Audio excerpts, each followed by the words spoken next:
The stretch of Highway 47 cuts through northern Wisconsin like a scar across pale skin, winding through dense forests of pine and birch that seem to swallow headlights whole. Local residents know better than to drive this particular 15-mile section alone after midnight. They have heard the stories whispered in diners and gas stations. Stories of cars found empty, doors hanging open like gaping mouths, with no trace of their drivers anywhere to be found. But on the night of October 13, 2003, 19-year-old Jessica Hartwell had never heard those whispers. The University of Wisconsin-Madison sophomore was driving home for her younger brother's birthday. Her blue 1997 Honda Civic, loaded with wrapped presents and homemade cookies that filled the car with the warm scent of chocolate chip and vanilla. Jessica had always been the responsible one in the Hartwell family, the daughter who called every Sunday, who never missed a birthday, who somehow managed to maintain a 3.8 GPA while working 20 hours a week at the campus bookstore to help pay for her education.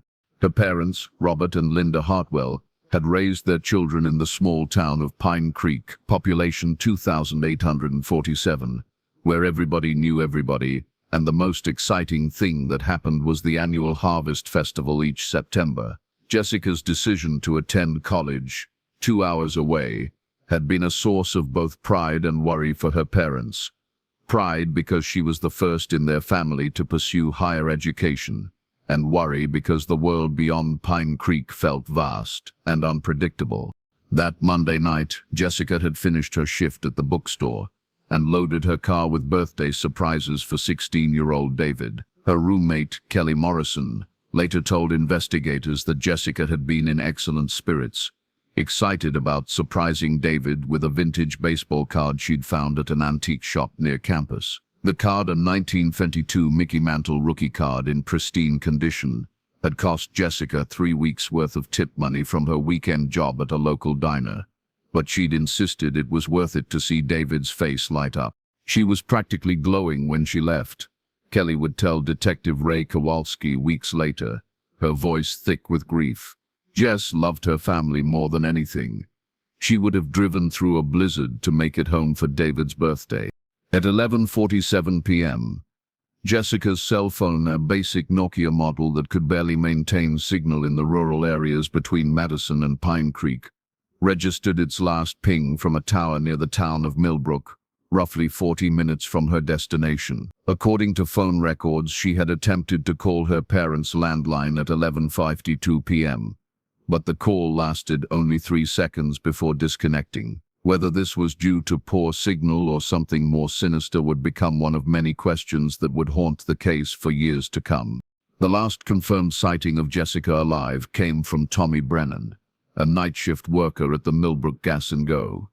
Security camera footage showed Jessica purchasing a bottle of Coca-Cola and a package of peppermint gum at 11. Tommy remembered her because she'd asked for directions to Highway 47, mentioning that her usual route through Highway 31 was closed due to construction. She seemed normal, Tommy told investigators. Maybe a little tired, but not scared or anything.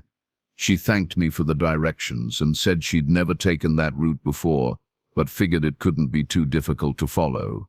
What Tommy couldn't have known, what none of them could have known, was that he was directing Jessica Hartwell toward a stretch of road that had claimed more than its share of mysteries over the years.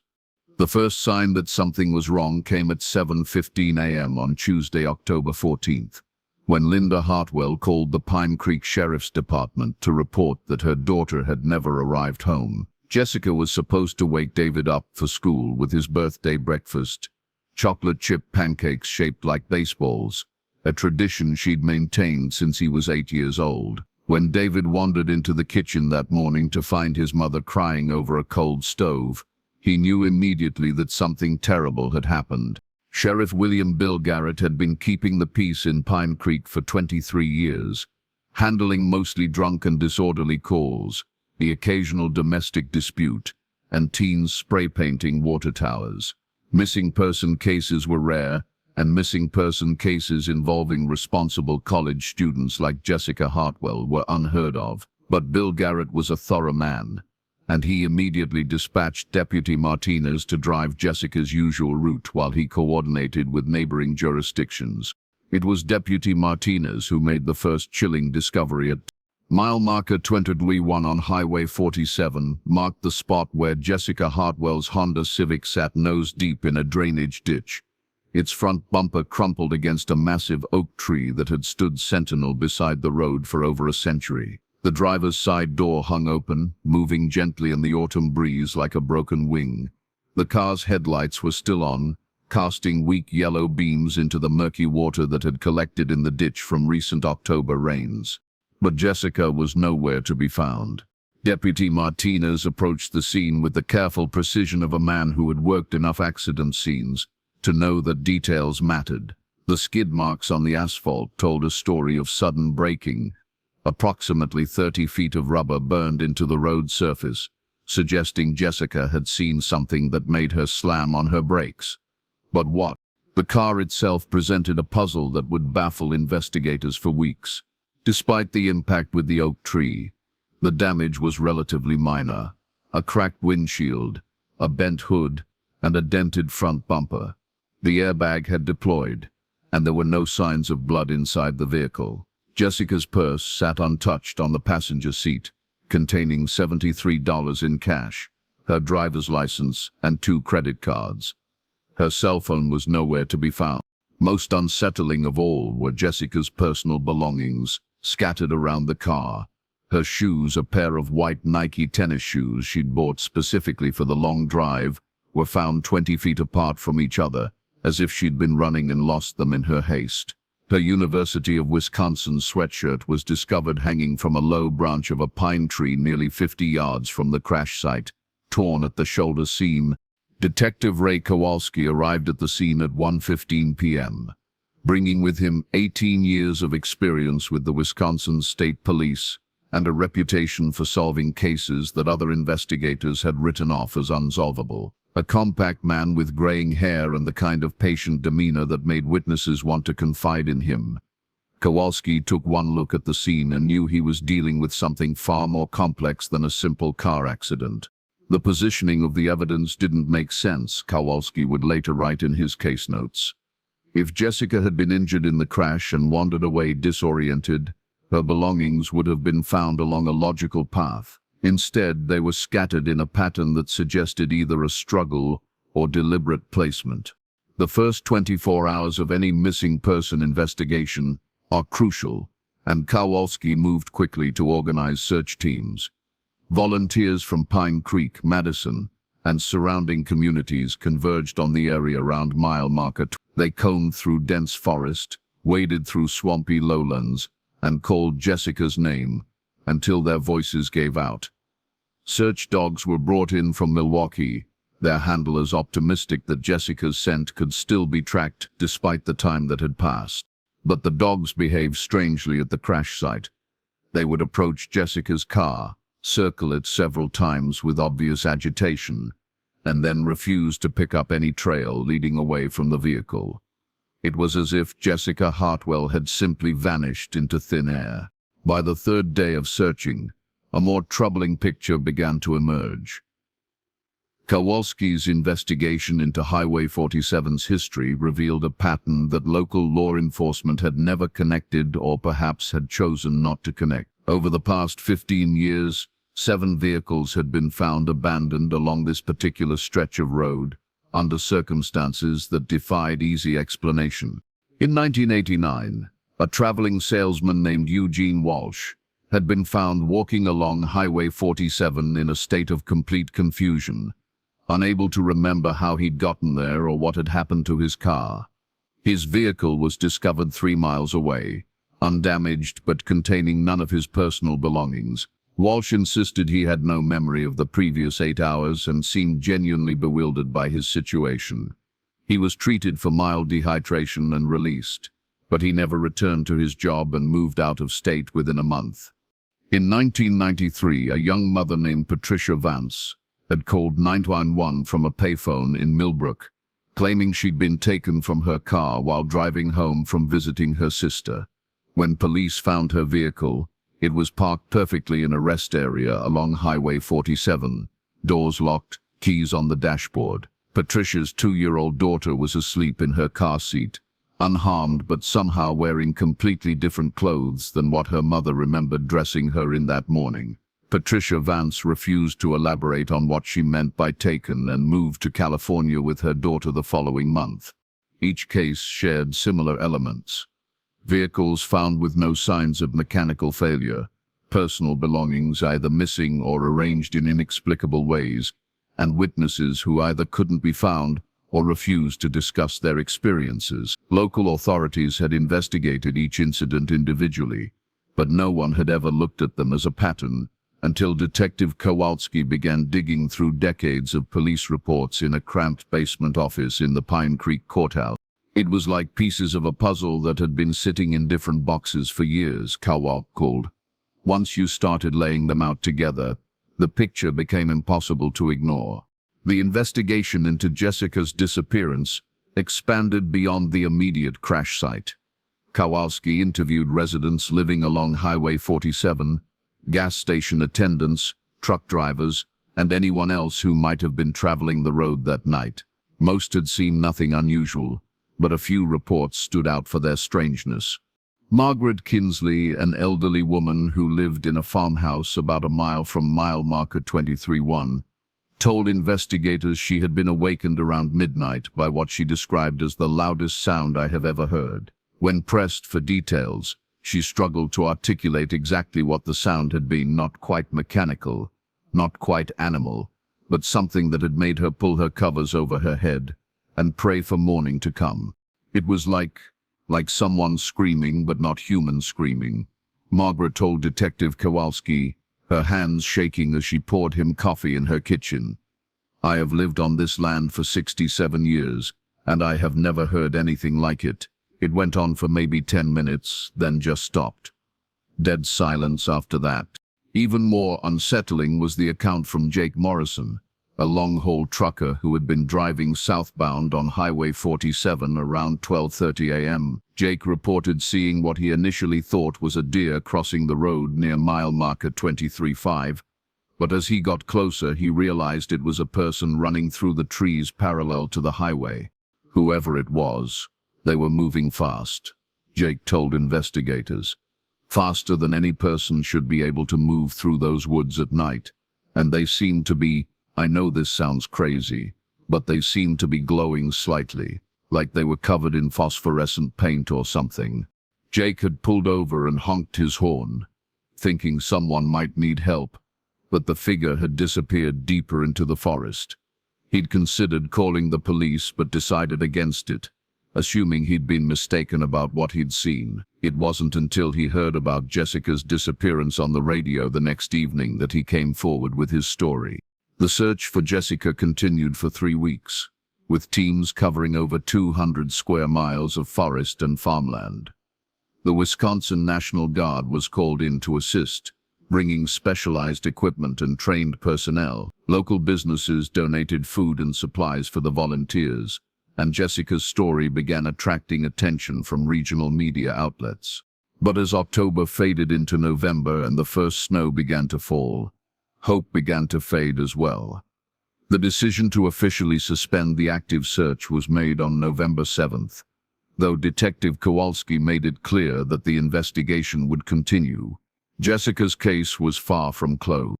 The impact on Jessica's family was devastating.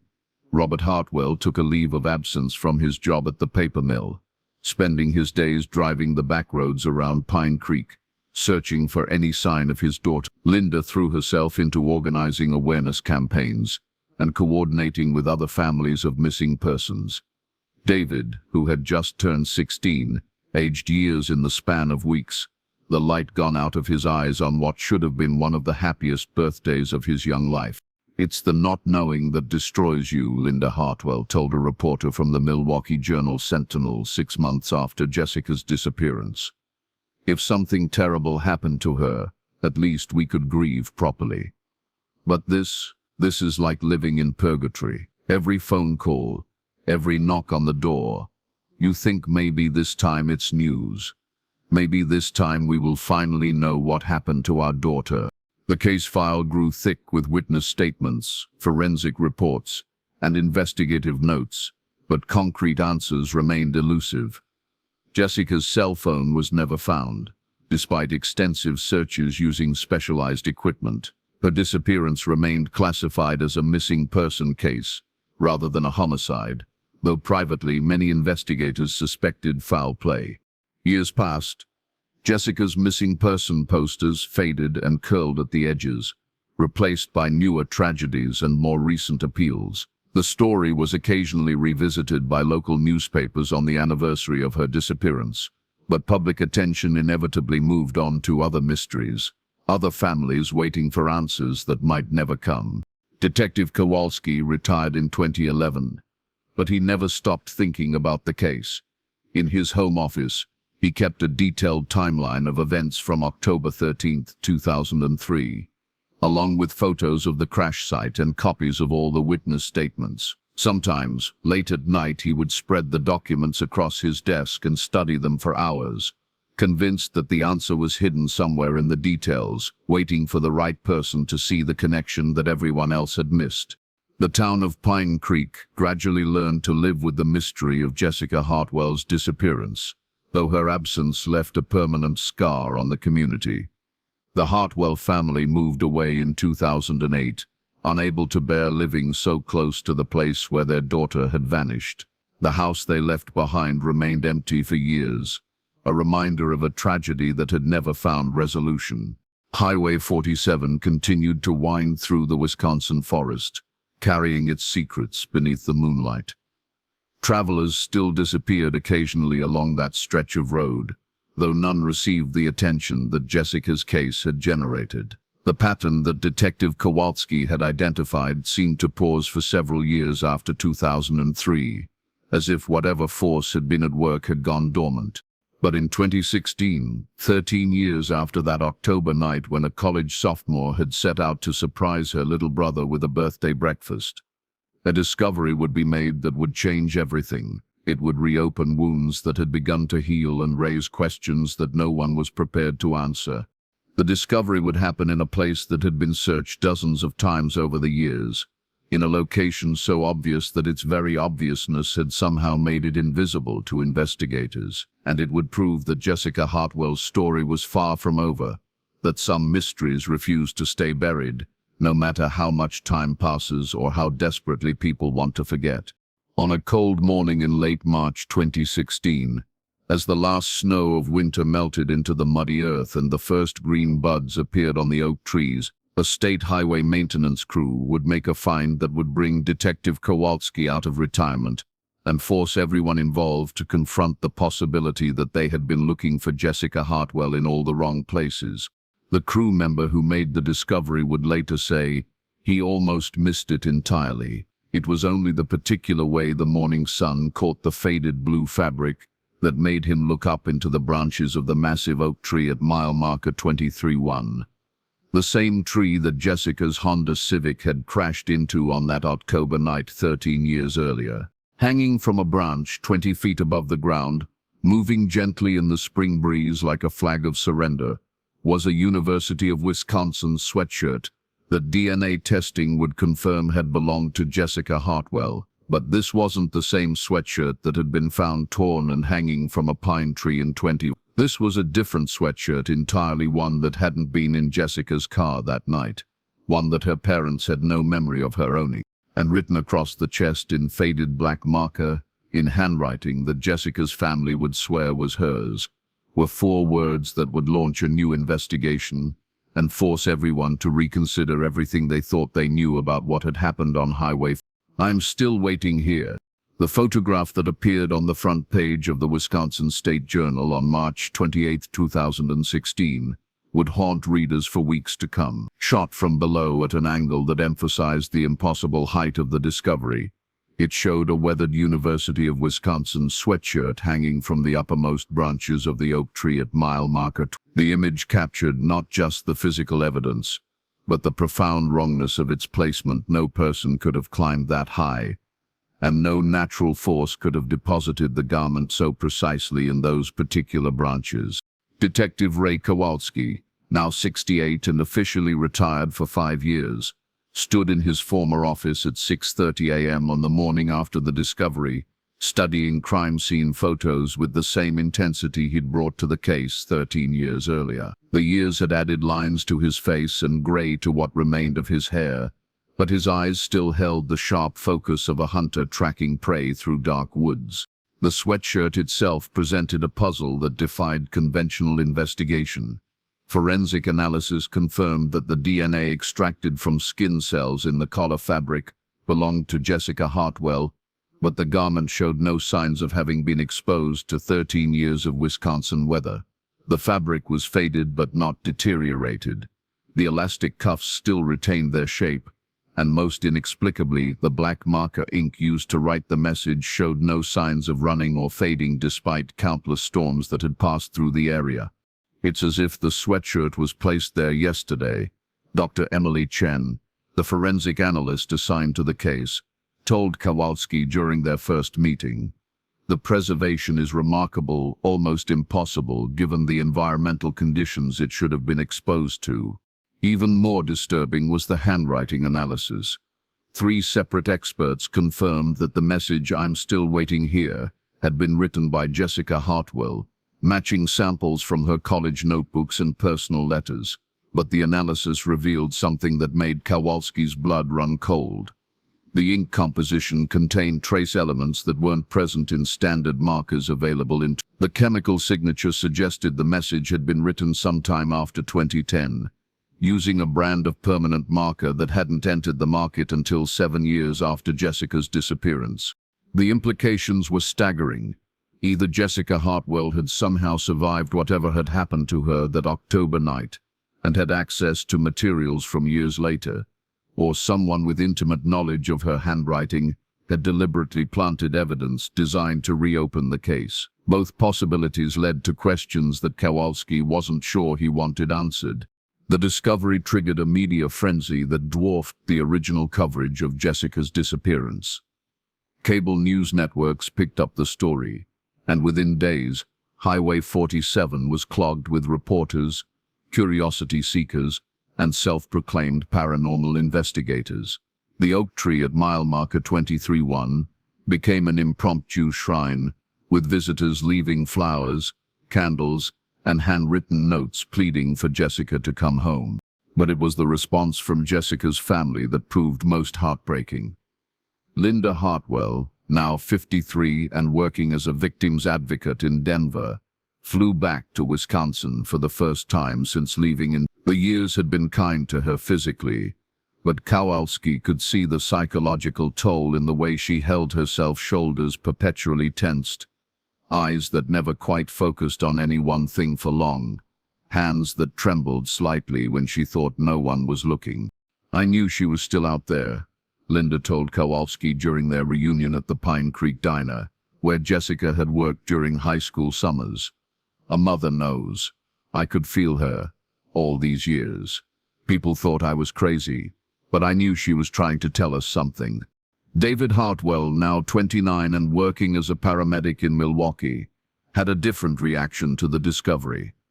The boy who had once worshipped his older sister had grown into a man haunted by questions he'd never been able to answer. He arrived in Pine Creek reluctantly, drawn by a mixture of hope and dread that Kowalski recognized from countless other cases involving families of the missing. "Part of me wishes they'd never found that sweatshirt," David confided to Kowalski over coffee at the same diner where his mother had shared her certainties. "We were finally learning to live with not knowing. This just opens up all the wounds again. What if we find out something we don't want to know?" Kowalski understood David's reluctance. In his decades of police work, he'd learned that sometimes the truth was more devastating than uncertainty. But he'd also learned that unresolved cases had a way of poisoning everything they touched, spreading like an infection through families and communities, until the not knowing became more destructive than any truth could be. The reopened investigation benefited from advances in forensic technology that hadn't been available in 2003. Ground-penetrating radar was brought in to scan the area around mile marker 23-1, searching for any indication that someone might be buried in the vicinity. Aerial drones equipped with thermal imaging cameras swept the forest canopy, looking for heat signatures or other anomalies that ground teams might have missed. But it was old-fashioned detective work that yielded the next breakthrough. Kowalski spent weeks re-interviewing witnesses from the original investigation, hoping that 13 years of reflection might have brought forgotten details to the surface. Most had little new to offer, but Margaret Kinsley, the elderly woman who had reported hearing strange sounds the night Jessica disappeared, had something unexpected to share. "I never told anyone this before," Margaret said, her arthritis-gnarled hands wrapped around a mug of tea in her farmhouse kitchen. "But that wasn't the only night I heard those sounds. They have been happening on and off for years, always around the same time of night, always seeming to come from the same general direction." Margaret had kept a journal of the occurrences, documenting dates and times with the precision of someone who had learned to take comfort in small rituals of control. Her records showed a pattern that made Kowalski's pulse quicken. The sounds occurred roughly every 6 months, always during the new moon, always lasting between 10 and 15 minutes. "The last time was about 2 weeks before they found that sweatshirt," Margaret continued. "But this time was different. This time it sounded almost hopeful. I know that sounds crazy, but there was something in it that hadn't been there before, like someone calling out instead of just screaming." Armed with Margaret's timeline, Kowalski began cross-referencing her reports, with missing person cases from across Wisconsin and neighboring states. What he found sent chills down his spine. 7 of the dates Margaret had recorded corresponded exactly with nights when people had disappeared or been found in confused states along various rural highways throughout the region. The pattern suggested something far more organized than random criminal activity. It implied planning, knowledge of local geography, and most disturbingly, a methodical approach that had been operating undetected for decades. Kowalski's investigation expanded to include law enforcement agencies across 3 states, sharing information about the Highway 47 disappearances and looking for similar patterns elsewhere. The response was immediate and troubling. Departments in Minnesota, Iowa, and Michigan reported nearly identical cases. Vehicles found abandoned under mysterious circumstances, personal belongings scattered in inexplicable patterns, witnesses who couldn't or wouldn't explain their experiences. In Duluth, Minnesota, a case from 2007 involved a family of 4, whose car was found empty at a rest stop, their luggage neatly arranged on picnic tables as if someone had been organizing it. The family was discovered 3 days later, walking along a highway 30 miles away, unable to remember anything about the previous 72 hours. Medical examinations found no evidence of drug use or head trauma, but all 4 family members had strange, identical marks on their wrists, small puncture wounds that had healed cleanly and left perfectly round scars. In Cedar Rapids, Iowa, a trucker named Bill Henderson had called 911 in 2012, claiming he'd been taken from his rig while stopped at a way station. His truck was found locked and undisturbed, but Henderson was discovered 6 hours later, sitting in a cornfield 12 miles away, wearing clothes that weren't his, and carrying a wallet belonging to a man who had disappeared in the same area 3 years earlier. Each case shared the same unsettling characteristics: missing time, scattered evidence, witnesses whose stories made no logical sense, and investigating officers who seemed eager to close the files and move on to more conventional crimes. "It's like there's been a systematic effort to keep these cases from being connected," Kowalski confided to his former partner, Detective Lisa Wong, over dinner in Madison. "Every time someone starts looking at the bigger picture, the investigation gets handed off to someone else or the witnesses stop cooperating." Wong, now a lieutenant with the Wisconsin State Police, had been following Kowalski's renewed investigation with professional interest and personal concern. She'd worked with him long enough to trust his instincts, but the implications of what he was uncovering challenged everything she understood about criminal behavior. "Ray, what you are describing sounds like some kind of organized conspiracy," she said, keeping her voice low, even though the restaurant was nearly empty. But who would have the resources to operate across multiple states for decades? And more importantly, why? What's the motive? Kowalski had been wrestling with the same questions. Traditional criminal enterprises, human trafficking, drug smuggling, organized crime left evidence trails that experienced investigators could follow. But this pattern suggested something else entirely, something that operated by rules he didn't understand. The answer, when it came, arrived from an unexpected source.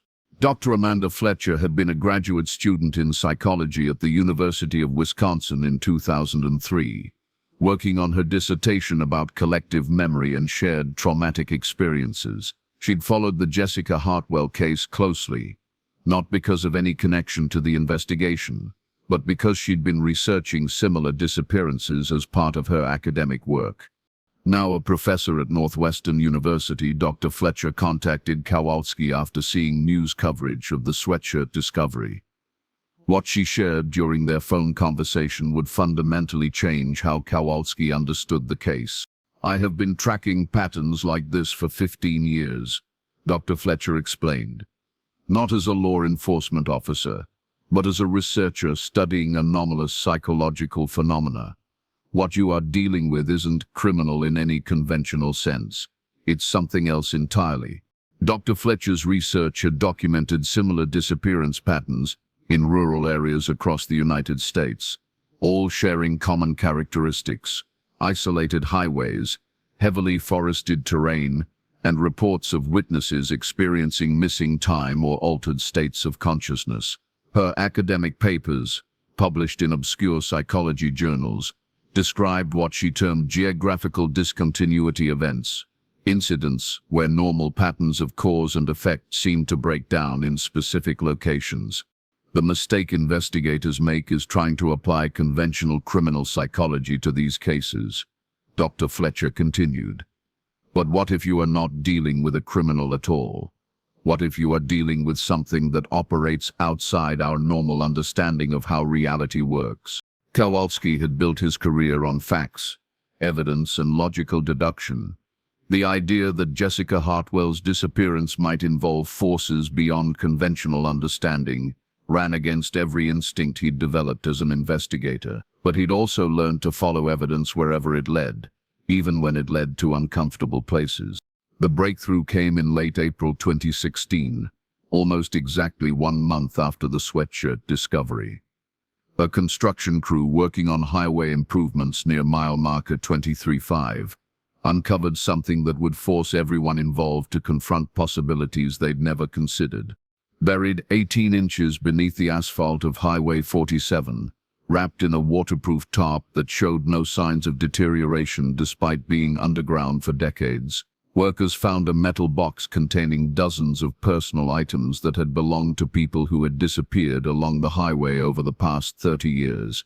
The inventory read like a catalogue of lost lives: driver's licenses, wedding rings, photographs, pieces of jewelry, car keys, and cell phones spanning from the early 1990s to as recently as. Each item was preserved in perfect condition, tagged with handwritten labels that recorded names, dates, and locations. But it was the final item in the box that made Kowalski's hands shake as he examined it in the evidence room. Jessica Hartwell's cell phone, the Nokia that had never been found despite extensive searches of the crash site. The phone's battery was completely drained, but when connected to a charger, it powered up normally. The last number in the call log was her parents' home phone, attempted at 11:01. However, the phone contained something that shouldn't have been possible. A text message that had been sent at 12:17 a.m. on October 14th, 25 minutes after the last confirmed sighting of Jessica at the gas station, 15 minutes after her car had been found in the ditch. The message was addressed to her own number, sent from her own phone, and consisted of a single line of text: "The tree remembers everything." The timestamp indicated the message had been sent from a location approximately 2 miles north of the crash site, in an area of dense forest that search teams had combed through extensively.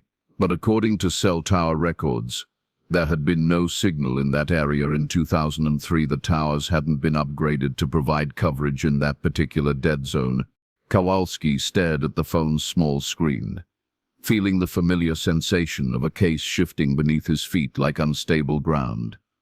Every piece of evidence seemed to follow its own logic, creating a puzzle that made less sense the more pieces fell into place. The investigation team expanded to include specialists from the FBI's Behavioral Analysis Unit, though their involvement was unofficial and kept out of public reports. Agent Sarah Martinez, a profiler with 15 years of experience with unusual cases, reviewed all the evidence and reached a conclusion that left everyone unsettled.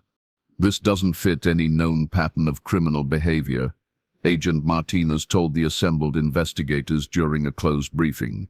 "The preservation of evidence, the timeline inconsistencies, the geographical spread, none of it aligns with human psychology as we understand it. Either you are dealing with someone who has resources and capabilities that far exceed anything we have encountered before, or you are dealing with something that our current investigative models can't adequately address." As spring turned to summer in 2016, the investigation reached a crescendo of activity and frustration. Every answer seemed to generate 3 new questions.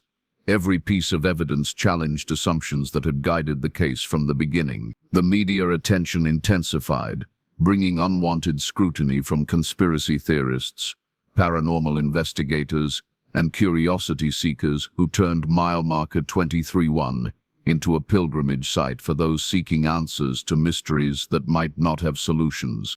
It was during this chaos that Margaret Kinsley made the observation that would change everything.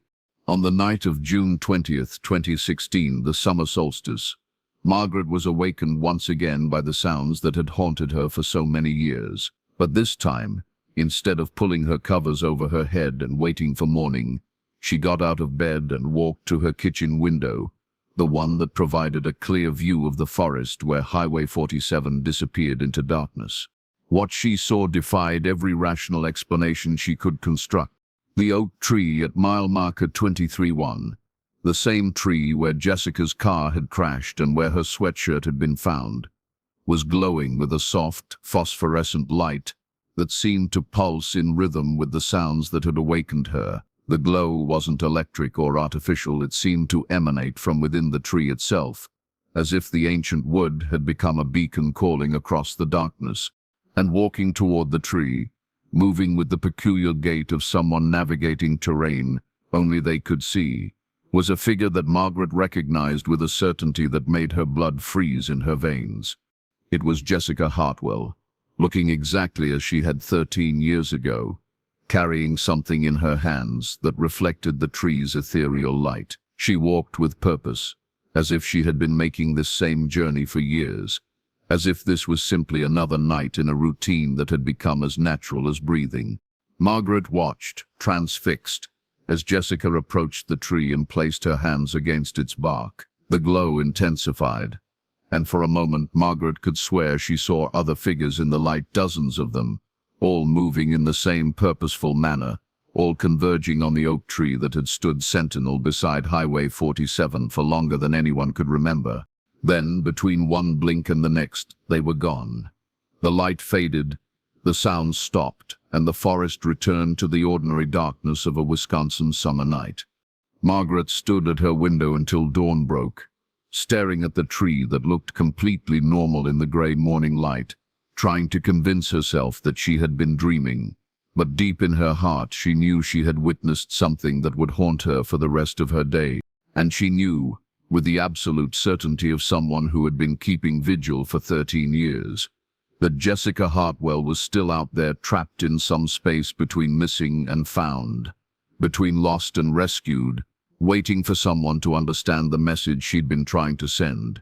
The tree remembers everything, but what it remembered, and how long it had been keeping those memories, would prove to be more terrifying than anyone could have imagined.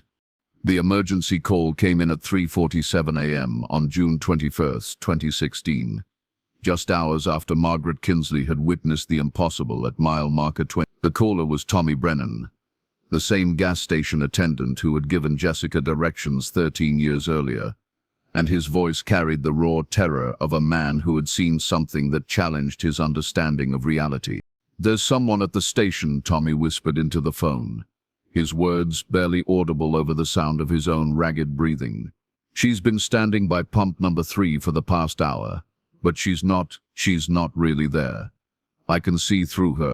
Detective Ray Kowalski arrived at the Millbrook Gas and Go 15 minutes later, his retired status forgotten in the urgency of the moment. The station's fluorescent lights cast harsh shadows across the empty parking lot, and at first glance, everything appeared normal. But as Kowalski approached pump number 3, he felt the temperature drop noticeably, and the hair on his arms stood on end, as if charged by static electricity. Tommy Brennan crouched behind the counter inside the station, his face pale and drawn. Through the bulletproof glass, he pointed toward the pump where Kowalski now stood. "She was right there," Tommy insisted. "Same girl from 2003, same clothes, same everything.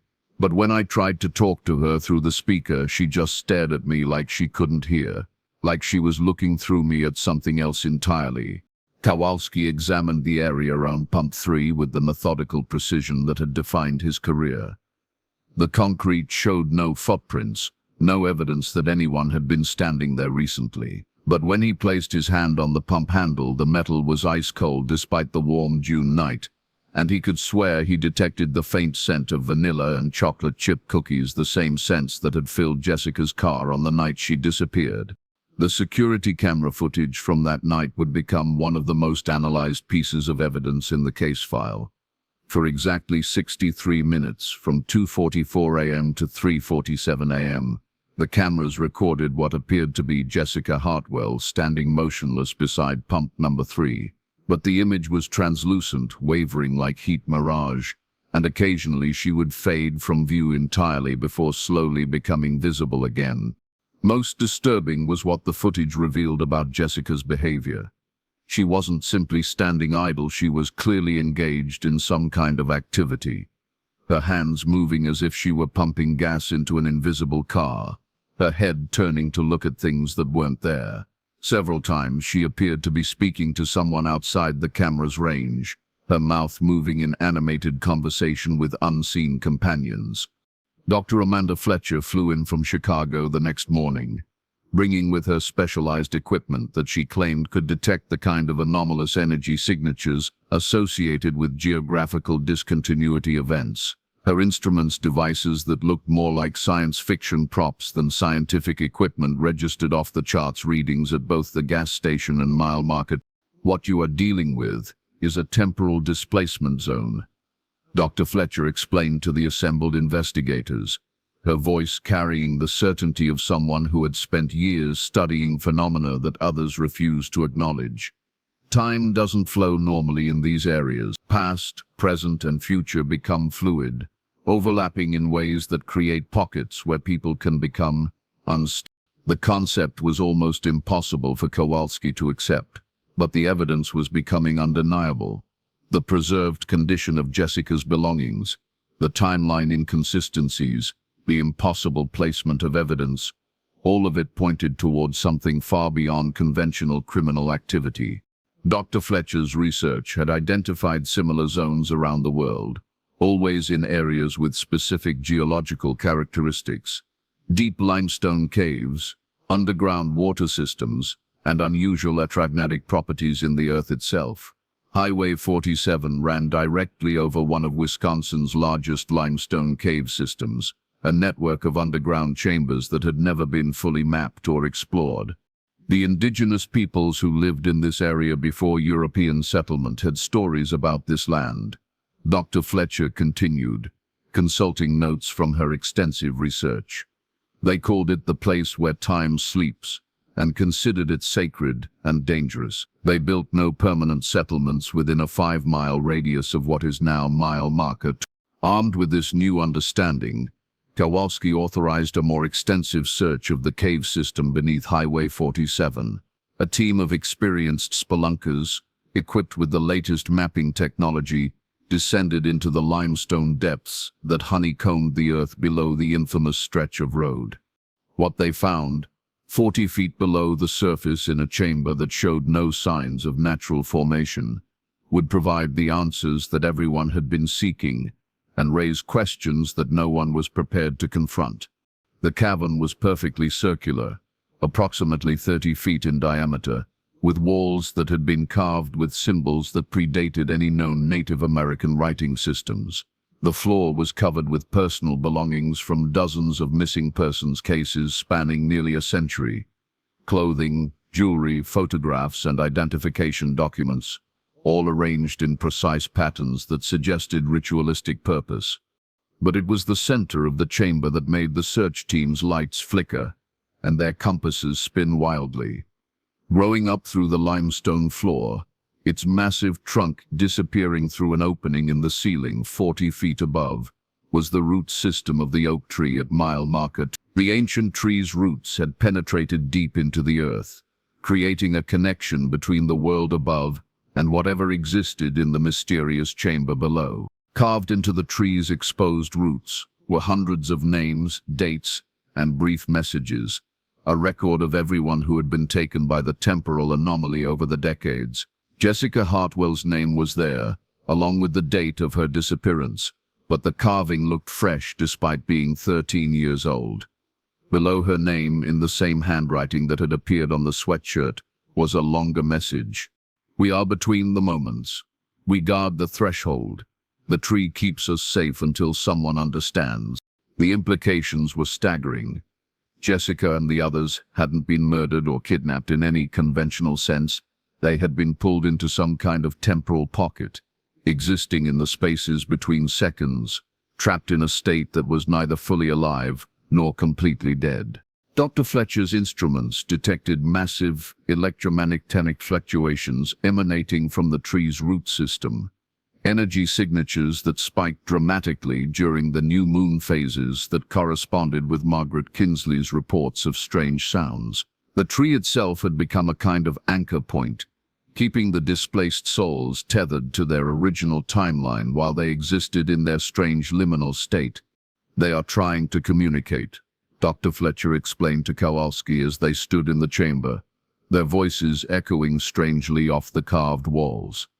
"The appearances, the evidence left in impossible places, they are not hauntings in any traditional sense. They are attempts to bridge the gap between their displaced time and ours, to make us understand what happened to them." The investigation reached its climax on the night of the new moon in July 20. Fletcher's theory that the temporal displacement was strongest during periods of minimal lunar influence. A team of investigators positioned themselves around mile marker 23-1, equipped with cameras, recording equipment, and Dr. Fletcher's specialized detection devices. At 11:52 p.m., exactly the same time Jessica had attempted her last phone call 13 years earlier, the oak tree began to emit the soft phosphorescent glow that Margaret Kinsley had described. But this time, the investigators were prepared to document what they witnessed. The air around the tree shimmered like heat waves, and gradually, figures began to emerge from the distortion. Jessica Hartwell appeared first, looking exactly as she had at 19, followed by dozens of others, men, women, and children, spanning generations, all moving with the same purposeful gait toward the ancient oak. They appeared solid but translucent, their voices audible but distant, as if they were speaking from the bottom of a deep well. Jessica approached the tree and placed her hands against its bark, and suddenly her voice rang out clearly in the night air. "We have been waiting for someone to understand," she said, her eyes fixed on Kowalski with an intensity that made his breath catch. "We are not dead, but we are not alive either. We exist in the spaces between moments, guarding something that must never be released." The other figures gathered around Jessica and Kowalski could see now that they formed a protective circle around the tree, their positions clearly deliberate. Whatever force had created the temporal anomaly, these displaced souls had appointed themselves its guardians, ensuring that it remained contained. "The cave system extends much deeper than anyone knows," Jessica continued, her voice growing fainter as the glow began to fade. "There are chambers below chambers, and in the deepest level, Something waits that should never see daylight. We are the barrier, the watchers who keep it sleeping. If we are released, if we are brought back to linear time, the seal breaks. The implications of Jessica's revelation struck Kowalski like a physical blow.